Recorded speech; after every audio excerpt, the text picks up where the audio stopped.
विश्वकप फुटबल र आम निर्वाचन अन्तर्गत मतदान एकै दिन हुँदैछ। मंसिर 4 गते दिनभर नेपालभर मतदान हुनेछ भने त्यही दिन बेलुका कतारमा विश्वकप फुटबल सुरु हुँदैछ। नेपाल विश्वकपमा प्रतिस्पर्धी नभए पनि नेपालमा पनि विश्वकपको कम क्रेज छैन। मंसिर 4 पछिको लगातार 1 महिना युवा तथा अन्य नेपालभरि खेलप्रेमी विश्वकपमा व्यस्त हुनेछन्। यसैबीच चुनावको मत परिणामका नतिजा पनि आउन थाल्नेछन्। नमस्कार, म शान्ति गिरी।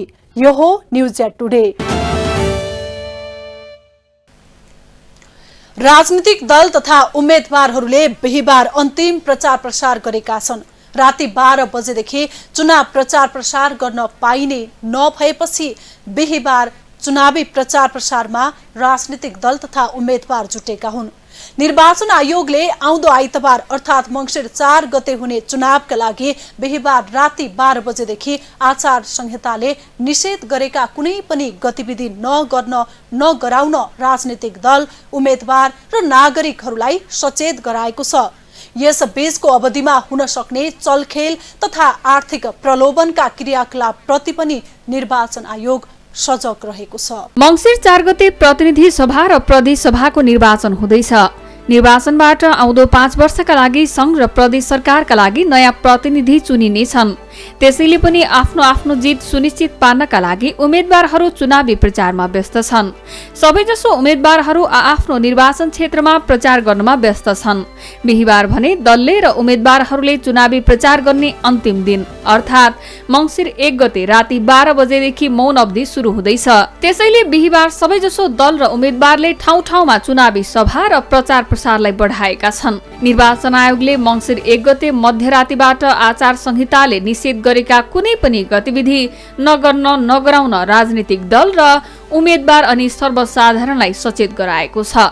आगामी मंसिर 4 गते हुने प्रतिनिधि सभा र प्रदेश सभा निर्वाचनको मौन अवधि स्थिर समय मंसिर 1 गते राति 12 बजेबाट सुरु हुने र 48 घण्टा अघिबाट निर्वाचन प्रचार प्रसार लगायत गतिविधि सञ्चालनमा निर्वाचन आचार संहिता 2079 ले निषेध गरेकाले त्यस कार्यमा संलग्न नहुन आयोगले सचेत गराएको हो। निर्वाचन आयुक्त रामप्रसाद भण्डारीले मतदान हुनुभन्दा 48 घण्टा अघिबाट सुरु हुने मौन अवधिमा निर्वाचन आचार संहिताले निषेध गरेका कुनै पनि गतिविधि नगराउन राजनीतिक दल र तिनका उम्मेदवार लगायत सर्वसाधारणलाई सचेत गराए।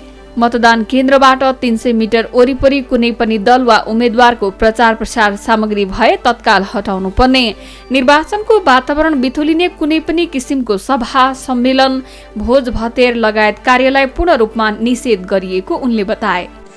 मतदान हुने दिनको 48 घण्टा अघि मतदान स्थलको दिन 300 मिटर वरिपरि राखिएका राजनीतिक दल र उम्मेदवारका प्रचार प्रसारका सामग्री पूर्ण रूपमा हटाउनु पर्छ। कुनै पनि विधि प्रक्रिया माध्यमबाट मत माग्न, निर्वाचन प्रसार गराउनु हुँदैन। सामाजिक सञ्जाल, अनलाइन, छापा वा अन्य कुनै माध्यमबाट राजनीतिक दल वा उम्मेदवारको पक्ष वा विपक्षमा कुनै सन्देश, सूचना, प्रचार प्रसार र सामग्री लगायतका पोस्ट गर्ने, शेयर गर्ने, लाइक गर्ने, कमेन्ट गर्ने लगायतका कुराहरू सबै निषेध गरिएको छ। त्यो कुनै पनि वस्तु गर्न पाइँदैन। राजनीतिक दल तथा उम्मेदवार दलका भातृ संगठनको सामाजिक सञ्जाल मार्फत गरिएका विज्ञापन तथा प्रचार प्रसार सामग्री पूर्ण रूपमा हटाउनुपर्छ, के पनि राख्नै भएन। निर्वाचनको लागि मतदान हुने दिन मतदान कार्य प्रारम्भ हुनुभन्दा 3 घण्टा अघिदेखि मतदान कार्य समाप्त नभएसम्म कसैले पनि मतदान वा मतदान केन्द्रमा मतदानको काममा संलग्न व्यक्ति वा कर्मचारीलाई बाधा हुने गरी कुनै पनि काम गर्न पाइँदैन।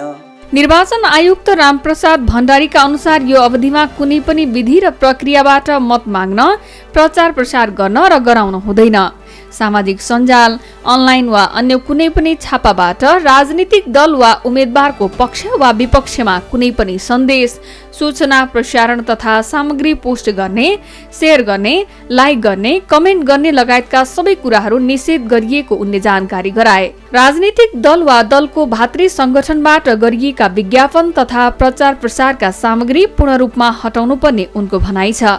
मतदान केन्द्र रहेको घर, भवन वा सो वरिपरिको स्थानलाई असर पार्ने गरी त्यसको वरिपरि कुनै निजी सार्वजनिक घर वा जग्गामा शान्ति भङ्ग गर्न वा भय सिर्जना गरी निर्वाचनको वातावरण बिथोल्ने कार्य गर्न नपाइने उनले बताए। मौन अवधिमा मतदान स्थलको वरिपरि साउन्ड सिस्टम राख्ने, त्यसलाई ठूलो स्वरमा बजाउने वा त्यस्ता खालका गतिविधि गर्न पाइँदैन।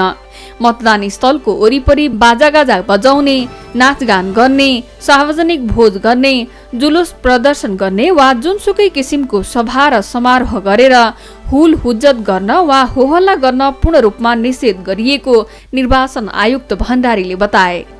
मतदान केन्द्र रहेको घर, भवन वा सो वरिपरिको मतदान स्थललाई असर पर्ने गरी त्यसको वरिपरि कुनै निजी सार्वजनिक घर वा भवन जग्गामा शान्ति भङ्ग गर्न वा भय त्रास सृजना गरी निर्वाचनको वातावरणमा बिथोल्ने कार्य गर्न पाइँदैन। त्यहाँ निर्वाचन मतदान स्थलको वरिपरि साउन्ड सिस्टम राख्ने, अनि त्यहाँबाट त्यसलाई चाहिँ अलि ठुलो स्वरमा बजाउने लगायतका कसैलाई पनि प्रतिकूल असर पर्ने क्रियाले ठुलो ध्वनियुक्त स्वरहरू निकाल्न भएन।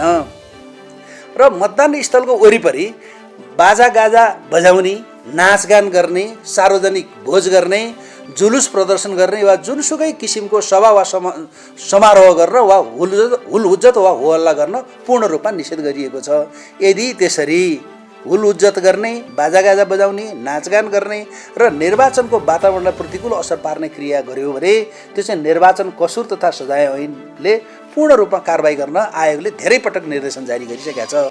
मतदान कार्य प्रारम्भ हुनुभन्दा 3 घण्टा अघिदेखि मतदान कार्य समाप्त नभएसम्म कसैले पनि मतदाता वा मतदान केन्द्रमा मतदानको काममा संलग्न व्यक्ति वा कर्मचारीलाई बाधा पुर्याउने काम गर्न नहुने आयोगले स्पष्ट पारेको छ। निर्वाचन आयुक्त भण्डारीले निर्वाचनको आचार संहिता प्रतिकूल हुने गरी कुनै पनि गतिविधि गरेमा तत्काल दोषीमाथि कारबाही हुने चेतावनी समेत दिए। निर्वाचन आयुक्त भण्डारीले कुनै पनि किसिमको डर, त्रास, भय नलिई वा प्रलोभनमा नपरी मतदान गर्न आम मतदातालाई आह्वान समेत गर्नुभयो।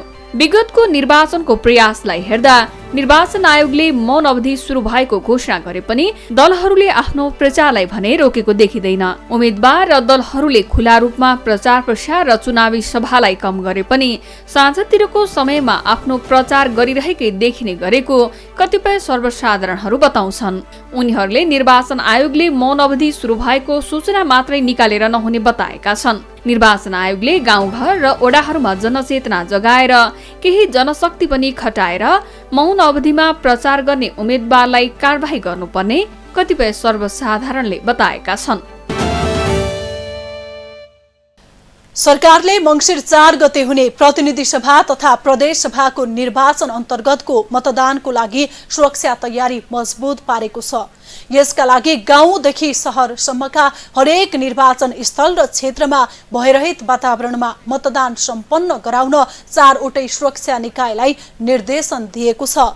मतदानका दिनका लागि मतदान केन्द्र वरपरको सुरक्षामा विशेष ध्यान दिएको छ भने मतपेटिका सुरक्षित रूपमा मतगणना स्थलसम्म पुर्याउन तथा मतगणना स्थलमा पनि सहज रूपमा मतगणना हुन दिन सुरक्षा व्यवस्थाको चाँजो मिलाइएको छ।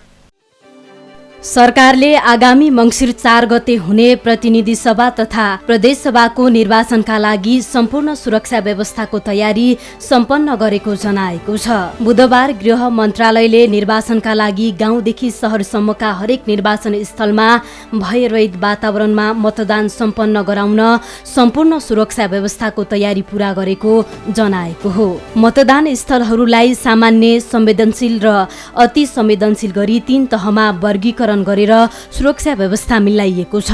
2930 मतदान केन्द्रलाई सरकारले अति संवेदनशील स्थानका रूपमा हेरेको छ भने 2438 मतदान केन्द्र संवेदनशील स्थलका रूपमा छुटाएको छ।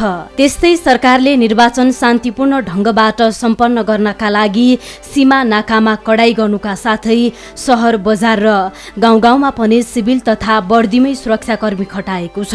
मुलुकको शान्ति सुरक्षाको पछिल्लो अवस्था सामान्य हुने भए पनि निर्वाचनका समयमा केही सुरक्षा चुनौती हुने सरकारले विश्लेषण गरेको छ। त्यस्तै गृह मन्त्रालयका सचिव विनोद प्रकाश सिंहले भयरहित वातावरणमा चुनाव गराउन सरकार सक्षम रहेको र भरपर्दो सुरक्षा व्यवस्थाको सुनिश्चितता गरिएको बताउनुभयो। उहाँले देशका सबै ठाउँका मतदान केन्द्रहरूमा सुरक्षा व्यवस्था चुस्त बनाइएकाले निर्धक्क भई मतदान गर्न मतदातासँग आग्रह समेत गर्नुभयो। उम्मेद्वारको सुरक्षा, मतदाताको सुरक्षा, चुनावमा खट्ने कर्मचारीको सुरक्षा र चुनावी सामग्रीको सुरक्षाको उचित प्रबन्ध मिलाउने कार्यका लागि सुरक्षाकर्मीहरू निर्वाचन केन्द्रमा पुगिसकेको पनि उहाँले जानकारी दिनुभयो। मन्त्रालयले 7वटा प्रदेशमा प्रदेश स्तरीय सुरक्षा गोष्ठीहरू सम्पन्न गरिसकेको छ। त्यसबाट प्रदेश र जिल्ला स्तरका सुरक्षा निकायहरूसँग छलफल भएको छ र सबै ठाउँको प्रतिवेदनको आधारमा हेर्दा सुरक्षा व्यवस्था चुस्त छ। सङ्घीय प्रतिनिधि सभा र प्रदेश सभाको आसन्न निर्वाचनको लागि भरपर्दो सुरक्षा व्यवस्थालाई सुनिश्चित गरिएको छ। हामीले 7वटै प्रदेशमा प्रदेश स्तरीय सुरक्षा गोष्ठीहरू सम्पन्न गरेका छौँ र ती सुरक्षा गोष्ठीहरूबाट प्रदेश स्तरका र जिल्ला स्तरका सुरक्षा निकायहरूसँग, सुरक्षा समितिहरूसँग पनि विषयमा छलफल भएका छन् र त्यहाँ सबै ठाउँको रिपोर्टिङ र सबै ठाउँको प्रतिवेदनको आधारमा, छलफलको आधारमा अहिले हेर्दा सुरक्षा व्यवस्था चुस्त छ र निर्धक्क भएर मतदान गर्न सक्ने किसिमको वातावरण बनाउन सुरक्षा निकायहरू र जिल्लामा रहेका र प्रदेशमा रहेका निकायहरू सक्षम रहेको देखिन्छ। र यो अवधिमा विशेष गरी निर्वाचनको सन्दर्भमा उम्मेदवारको सुरक्षा, मतदाताको सुरक्षा, निर्वाचनमा खट्ने कर्मचारीको सुरक्षा र निर्वाचन सामग्रीको सुरक्षा, यी सबै सुरक्षाहरूलाई क्याटेगोराइज रूपमा हामीले हेरेका छौँ र सबै क्षेत्रबाट यो सुरक्षाको प्रत्याभूति गर्न सकिने स्थिति अहिले रहेको छ र निर्धक्क भएर मतदान गर्नलाई र आफ्नो मताधिकार प्रयोग गर्न सक्ने वातावरण अहिले भएको देखिन्छ। हामीसँग जम्मा 10,892वटा मतदान स्थलहरू रहेका छन् र ती मतदान स्थलहरूमा 22,227वटा मतदान केन्द्रहरू रहेका छन्। हामीले हरेक मतदान स्थलहरूलाई सामान्य, संवेदनशील र अति संवेदनशील गरेर सुरक्षा प्रयोजनलाई वर्गीकरण गरेका छौँ र तदनुरूप नै सुरक्षाकर्मीहरू सम्पूर्ण मतदान स्थलहरूमा र मतदान केन्द्रहरूको सुरक्षार्थ खटिसकेका छन् र निर्वाचनको दिन र निर्वाचनभन्दा अगाडिका अवधिमा पनि यो मौन अवधि जुन हामी भन्दैछौँ यस समयमा पनि सम्पूर्ण रूपमा सुरक्षा प्रबन्धहरू गरेका छौँ र त्यो सुरक्षा प्रबन्धले आगामी 4 गते हुने मतदानमा निर्वाचनमा यो भयरहित र शान्तिपूर्ण निर्वाचन गराउन हामी सक्षम हुने मैले विश्वास लिएको छु। साथै भयरहित वातावरणमा नागरिकको मतदान गर्न सक्ने सुरक्षा प्रबन्ध सुनिश्चित गरिएको हुँदा निर्धक्क भई मताधिकारको प्रयोग गर्न सम्पूर्ण मतदाताहरूमा हार्दिक आह्वान गर्दछु। निर्वाचनको समयमा सुरक्षा निकायको विश्लेषण अनुसार खासै चुनौती छैन, तर केही दिन अघि मात्रै चुनाव बिथोल्ने भन्दै सार्वजनिक धारणा बाहिर ल्याएका नेत्र विक्रम चन्द विप्लव नेतृत्वको नेपाल कम्युनिस्ट पार्टी नेकपा सहित 28 दल र समूहमाथि निगरानी बढाइएको छ। प्रहरीका अनुसार मोहन वैद्य नेतृत्वको नेकपा क्रान्तिकारी माओवादी, धर्मेन्द्र वास्तोला संयोजक रहेको नेकपा बहुमत र नेकपा मसाल सहितका पार्टीमाथि सुरक्षा निकायले निगरानी बढाएको हो। विभिन्न 28 पार्टी तथा समूहमध्ये विप्लव नेतृत्वको नेकपाको गतिविधिमाथि बढी केन्द्रित भएको प्रहरीले जनाएको छ। उच्च प्रहरी स्रोतका अनुसार विप्लव नेतृत्वको नेकपाका कार्यकर्ताहरूले केही उशृङ्खल गतिविधि गरे नेतृत्व तहसम्मै धरपड गर्ने तयारी प्रहरीको छ। केही दिन अघि मात्रै प्रहरी महानिरीक्षक आइजिबी धीरज प्रताप सिंहले निर्वाचनमा खटिने प्रहरी कर्मचारीलाई सुरक्षामा कुनै पनि कसर नराखी काम गर्न निर्देशन दिनुभएको थियो। चुनाव आउन 3 दिन बाँकी छँदा नेपाल प्रहरी, नेपाली सेना, सशस्त्र प्रहरी र राष्ट्रिय अनुसन्धान विभागको टोली र म्यादी प्रहरी पनि चुनावको सुरक्षा तयारीका लागि मैदानमा छन्। यसपटकको निर्वाचनका लागि 1,15,000 म्यादी प्रहरी छनौट गरिएको छ भने 75,000 नेपाली सेना परिचालन हुने भएका छन्। पैदल, गाडी तथा हवाई माध्यम प्रयोग गरी 30 मिनेटमा सेना पुग्न सक्ने गरी सुरक्षा व्यवस्था मिलाइएको छ। सेनाले बाहिरी सुरक्षा र अति संवेदनशील जिल्लाका मतदान स्थलको सुरक्षा गर्नेछ। विस्फोटक पदार्थ निष्क्रिय पार्ने सुरक्षा समितिको निर्णय बमोजिम आवश्यक फौज परिचालन गर्ने लगायतको जिम्मेवारी सेनाले पाएको छ। त्यस्तै सरकारले निर्वाचनमा 35,000 सशस्त्र प्रहरी परिचालन गर्नेछ। निर्वाचन अधिकृत र मुख्य निर्वाचन अधिकृतको सुरक्षाको सम्पूर्ण जिम्मेवारी सशस्त्र प्रहरीलाई छ। सरकारले सशस्त्र प्रहरीलाई विशेष गरी सीमा सुरक्षामा कडाई गर्नुका साथै सीमा नाकाबाट हात हतियार तथा बम बारुद भित्रन सक्ने सम्भावनालाई ध्यानमा राखी परिचालन गरेको हो। नेपाल प्रहरीका अनुसार निर्वाचन सुरक्षाका लागि 71,693 नेपाल प्रहरी परिचालन हुनेछन्। उम्मेद्वार बीच हेड स्पीच, चुनाव प्रचार तथा क्याम्पेनका क्रममा झडप हुने सम्भावना छ। पोस्टर टास्ने क्रममा मतदाता बीच झगडा पर्न सक्ने हुन्छ। सादा पोसाकमा पनि प्रहरी खट्नेछन्। त्यसैले पनि यसपटकको निर्वाचन शान्तिपूर्ण रूपमा सम्पन्न हुनेमा सरकार विश्वस्त छ। यस पटकको विश्वकप फुटबल विशेष गरी स्टार खेलाडी रोनाल्डो र मेस्सीको अन्तिम विश्वकपको रूपमा विशेष चासोका साथ हेरिएको छ। आफ्नो महादेशको ठूलो प्रतियोगिता युरो कप र कोपा अमेरिका जितिसकेका यी खेलाडीले विश्वकप भने जित्न सकेका छैनन्। दुई मध्ये एकले विश्वकप जिते, एक खेलाडीले सदाको लागि विश्वकप जित सौभाग्यबाट वञ्चित हुनुपर्नेछ। यस बाहेक ब्राजिलका नेमारको पनि यो विश्वकप अन्तिम हुन सक्ने अनुमान गरिएको छ। त्यसैले पनि नेमारको टोली ब्राजिलले पनि विश्वकप जितको लागि व्यग्र छ। विगतमा पनि सदा विश्वकपको दावेदार मानिने ब्राजिलको टोली यसपटक पनि निकै सन्तुलित देखिएको छ।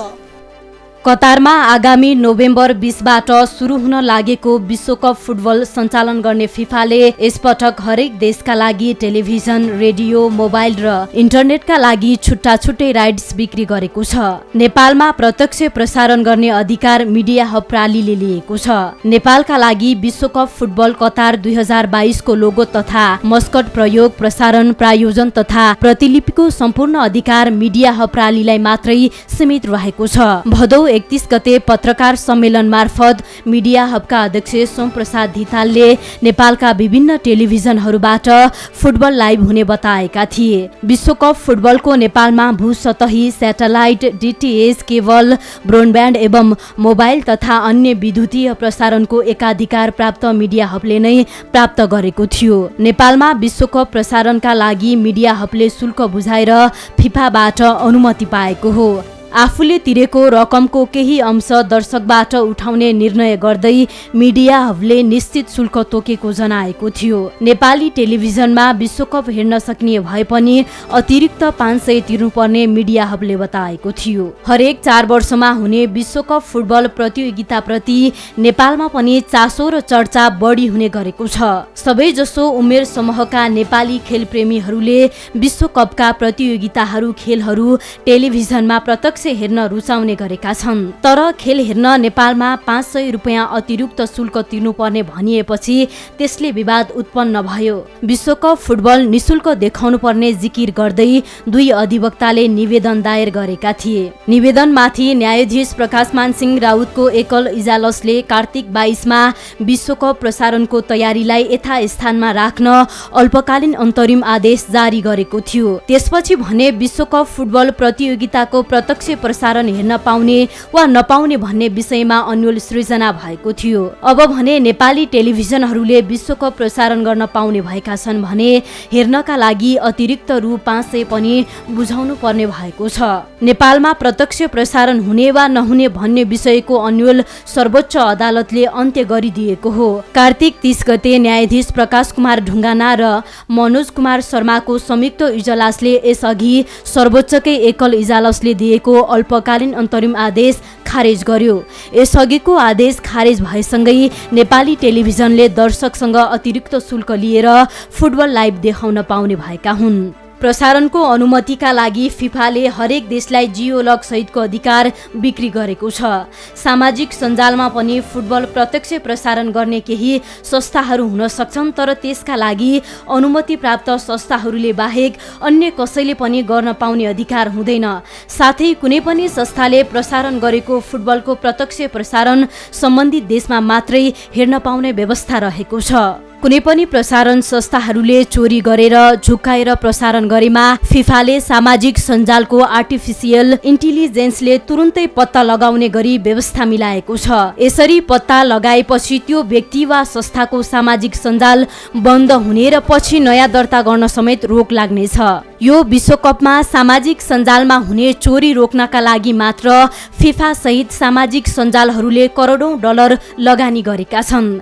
नेपालमा फुटबलको प्रत्यक्ष प्रसारण गर्ने अधिकार मिडिया हबसँग भएकाले पहिलेको विश्वकपहरूमा जस्तो नेपालबाट भारतीय च्यानलमा फुटबल हेर्न मिल्ने अवस्था छैन।